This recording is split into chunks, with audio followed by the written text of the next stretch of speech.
As the Third Reich crumbled in 1945, Europe was a continent in chaos. Cities lay in ruins, armies disintegrated, and the Reich's leadership scrambled to safeguard their most precious assets.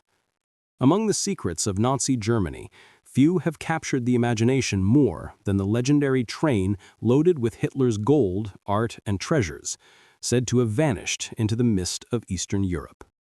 The story begins in the final days of April 1945. The Allies had crossed the Rhine, Soviet forces were closing in on Berlin from the east, and German forces were in disarray. Adolf Hitler's personal hoard, banknotes, gold bars, jewelry, and priceless works of art was being moved from Berlin's central vaults. Fearful of looting by the advancing armies, Nazi officials devised an audacious plan to transport the Reich's wealth by rail to a secret location in the mountains of Bavaria, deep in the heart of Germany. The train itself was a marvel of engineering and secrecy. Heavy armored cars, reinforced with steel and iron, were fitted with locks, alarms, and hidden compartments. Special units of the SS were assigned to guard the treasure, hand-picked for loyalty and ruthlessness. The train's route was to be concealed from all but the highest-ranking Nazi officials.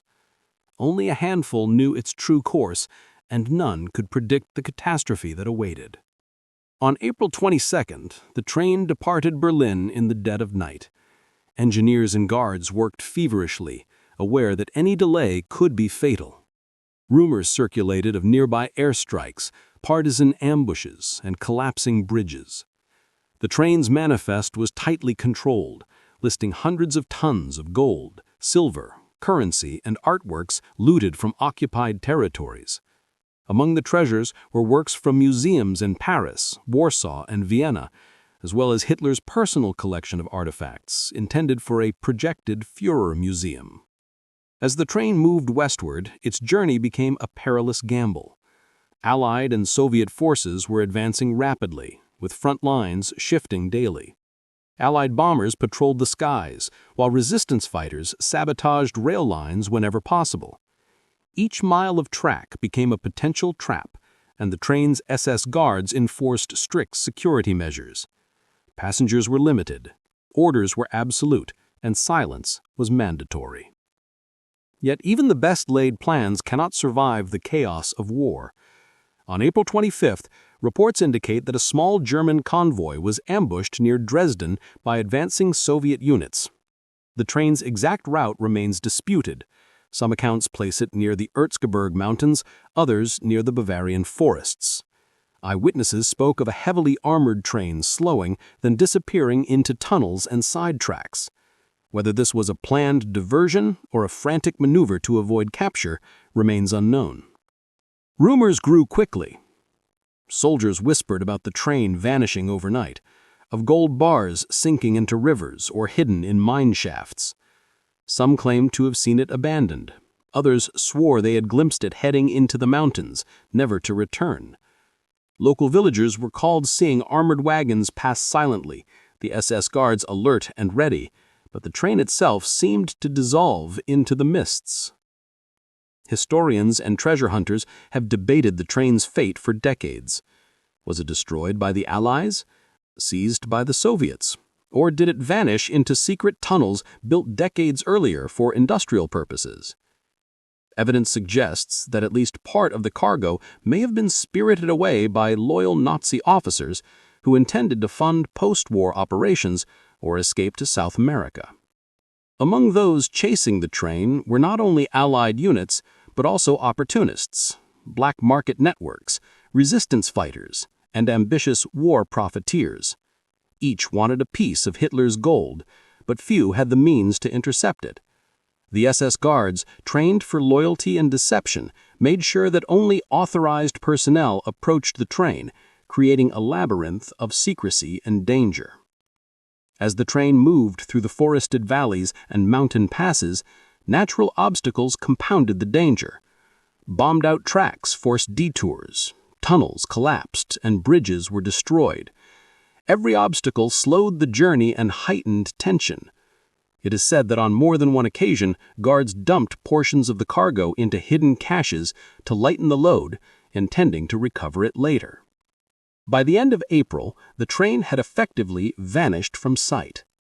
Intelligence reports from the Allies and Soviets provided conflicting accounts. One claimed to have seen armored wagons abandoned near a river. Another indicated a train moving along the Czech border. Yet another reported tunnels in Bavaria sealed with explosives. None of these reports were verifiable. The mystery of Hitler's lost train became a legend almost immediately. Post-war investigators searched for clues in the mountains, forests, and abandoned rail yards. Survivors of the SS Guard units refused to speak. Maps were missing, documents destroyed, and many who might have known the truth died in the final battles or were executed for crimes against humanity. Treasure hunters, historians, and journalists have pursued this legend for decades. Some claim to have uncovered hidden bunkers filled with gold and artworks.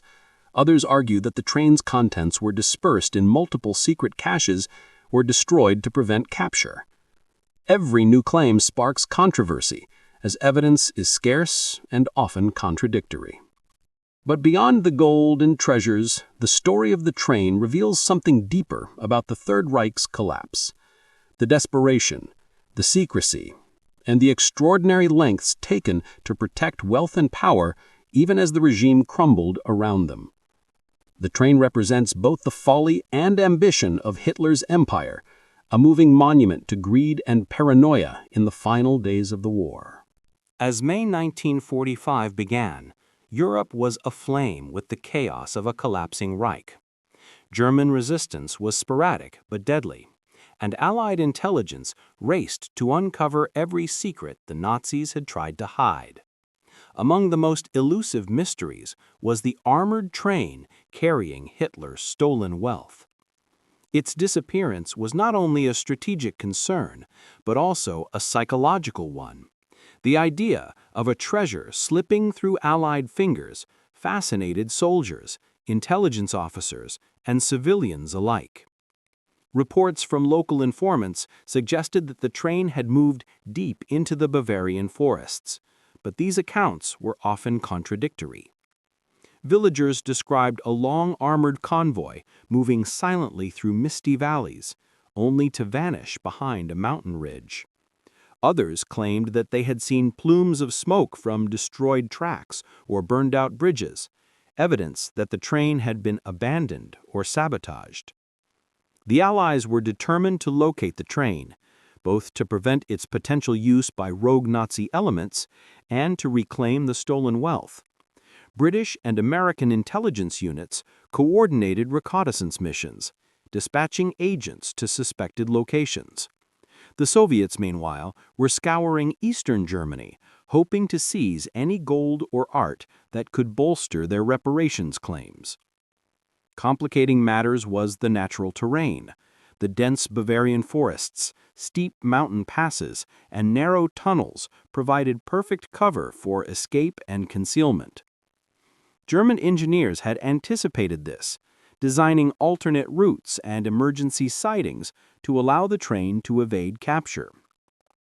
Every mile of track became a gamble, every switch a potential decoy. The SS guards accompanying the train were highly disciplined and fanatically loyal. Their instructions were clear: preserve the cargo at all costs and never allow it to fall into enemy hands. Some reports suggest that guards buried portions of the gold and valuable items in mountain caves, intending to return once the war ended. Others hint at a more sinister purpose: moving the treasures into hidden bunkers for post-war escape networks that would funnel Nazi officials and funds to South America. Meanwhile, rumors of the train spread among the remaining German units. Soldiers whispered about entire armored trains disappearing overnight, about caches of gold hidden beneath forests and mountains. Fear and superstition mixed with desperation. The train became a symbol of lost hope, a tangible piece of the Reich slipping through their grasp as defeat became inevitable. Allied forces faced extraordinary challenges in their hunt. Reconnaissance flights over the forested regions were hampered by thick fog, anti-aircraft remnants, and the collapsing railway infrastructure. Ground patrols often found sabotaged tracks, collapsed tunnels, or abandoned sidings, each clue leading to more uncertainty rather than answers. The train, if it still existed, seemed to dissolve into the wilderness. Intelligence reports became increasingly desperate. Some suggested the train had crossed into Czechoslovakia. Others claimed it had been diverted to hidden rail lines in Austria or the Tyrolean Alps. Intercepted German communications hinted at secret operations, but provided no verifiable data. Every lead was scrutinized, yet most ended in dead ends. The allure of Hitler's lost treasure attracted not only official military units, but also private adventurers and opportunists. Former soldiers, black market traders, and opportunistic civilians sought to exploit the chaos, hoping to claim a share of the vanished gold. These groups often interfered with Allied operations, adding confusion and danger to an already precarious situation.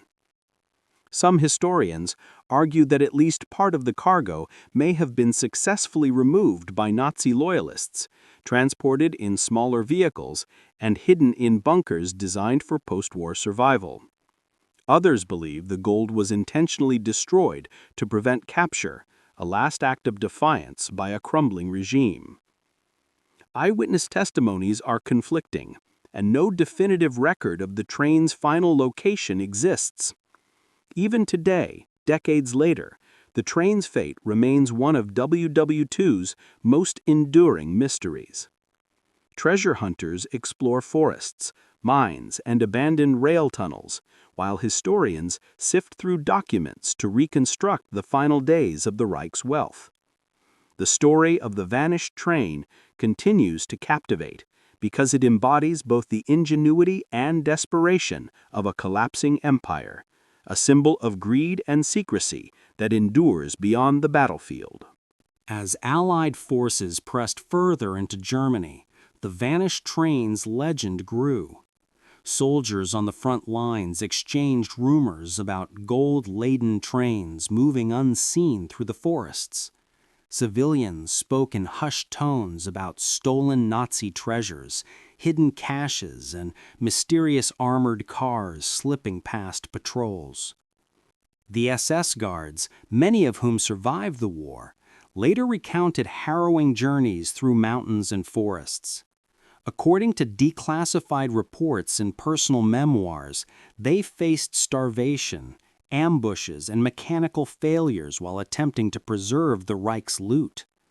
Some reports describe convoys splitting into smaller units, with portions of the treasure hidden in mine shafts, abandoned factories, or remote villages.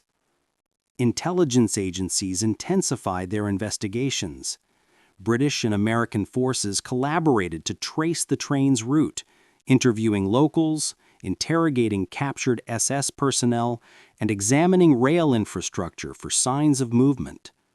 Soviet agents conducted parallel operations, sometimes intercepting Western searches and creating a complex web of competing interests.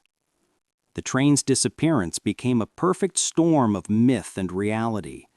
Some believed the entire treasure was swallowed by rivers.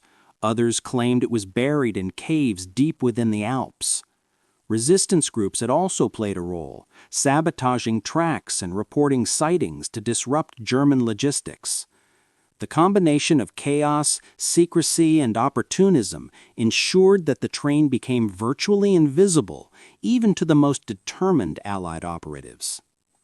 Beyond the material treasure, the train symbolized the collapse of Nazi Germany's control. Its movements reflected desperation, cunning, and the instinct to survive. The officers in charge of the train were not only transporting wealth, they were safeguarding a legacy, planning contingencies in case the Reich fell entirely. Their actions reveal both the audacity and irrationality of a regime on the brink of annihilation. Reports from Soviet intelligence hinted at the possible seizure of part of the cargo near the Ore Mountains, but these claims remain unverified. Western intelligence intercepted coded messages suggesting that portions of the train had successfully reached hidden bunkers, though no concrete evidence was ever recovered. The uncertainty only fueled speculation and the ongoing legend. By mid-1945, the war in Europe had ended, yet the train's fate remained a mystery. Investigations continued for years, with journalists, treasure hunters, and intelligence officers attempting to reconstruct the journey. Conflicting accounts and missing documentation meant that definitive conclusions were impossible. Some argue that the treasure was dispersed across multiple caches. Others contend it was destroyed to prevent seizure by the Allies or Soviets. The story of the vanished train has since entered popular culture, inspiring books, documentaries, and countless treasure hunting expeditions. It remains a cautionary tale about the intersection of war, greed, and secrecy. A reminder that history is often shaped as much by the lost and hidden as by the victorious and visible. Decades later, the legend of Hitler's lost train continues to fascinate historians and enthusiasts alike. Archival documents, memoirs, and sporadic discoveries suggest tantalizing possibilities, but the truth remains elusive. Did the treasure survive, hidden in secret bunkers? Was it looted by fleeing Nazis, melted down and sold on the black market? Or did it vanish entirely, lost to the chaos of war? Researchers argue that even partial recovery of the train's cargo could alter our understanding of post-war Europe. Some golden valuables did reappear in European banks, often traced to mysterious origins. Artworks surfaced in private collections, occasionally traced back to Nazi looting. Yet the core of the train's contents, a trove that could have changed fortunes and influenced post-war reconstruction, has never been definitively located. The vanishing of Hitler's train illustrates the broader reality of WWII. Massive logistical operations, extraordinary human ingenuity, and extreme acts of desperation could create enduring mysteries. Soldiers, guards, resistance fighters, and opportunists all played roles, consciously or inadvertently, in concealing or scattering the Reich's treasures. In the end, the train became more than just a lost shipment. It became a symbol of the Third Reich's hubris and the unpredictable chaos of war. Even as Europe rebuilt, the tale of armored wagons slipping through forests and tunnels captured imaginations, blending history, legend, and speculation. For WW2 Tales Secrets, the train stands as a testament to the hidden stories of WW2, events that shaped outcomes, influenced lives, and left puzzles still unsolved decades later. The armored convoy that vanished with Hitler's gold remains a haunting reminder. Even in the age of global conflict, mysteries endure, and history sometimes keeps its most precious secrets hidden in plain sight.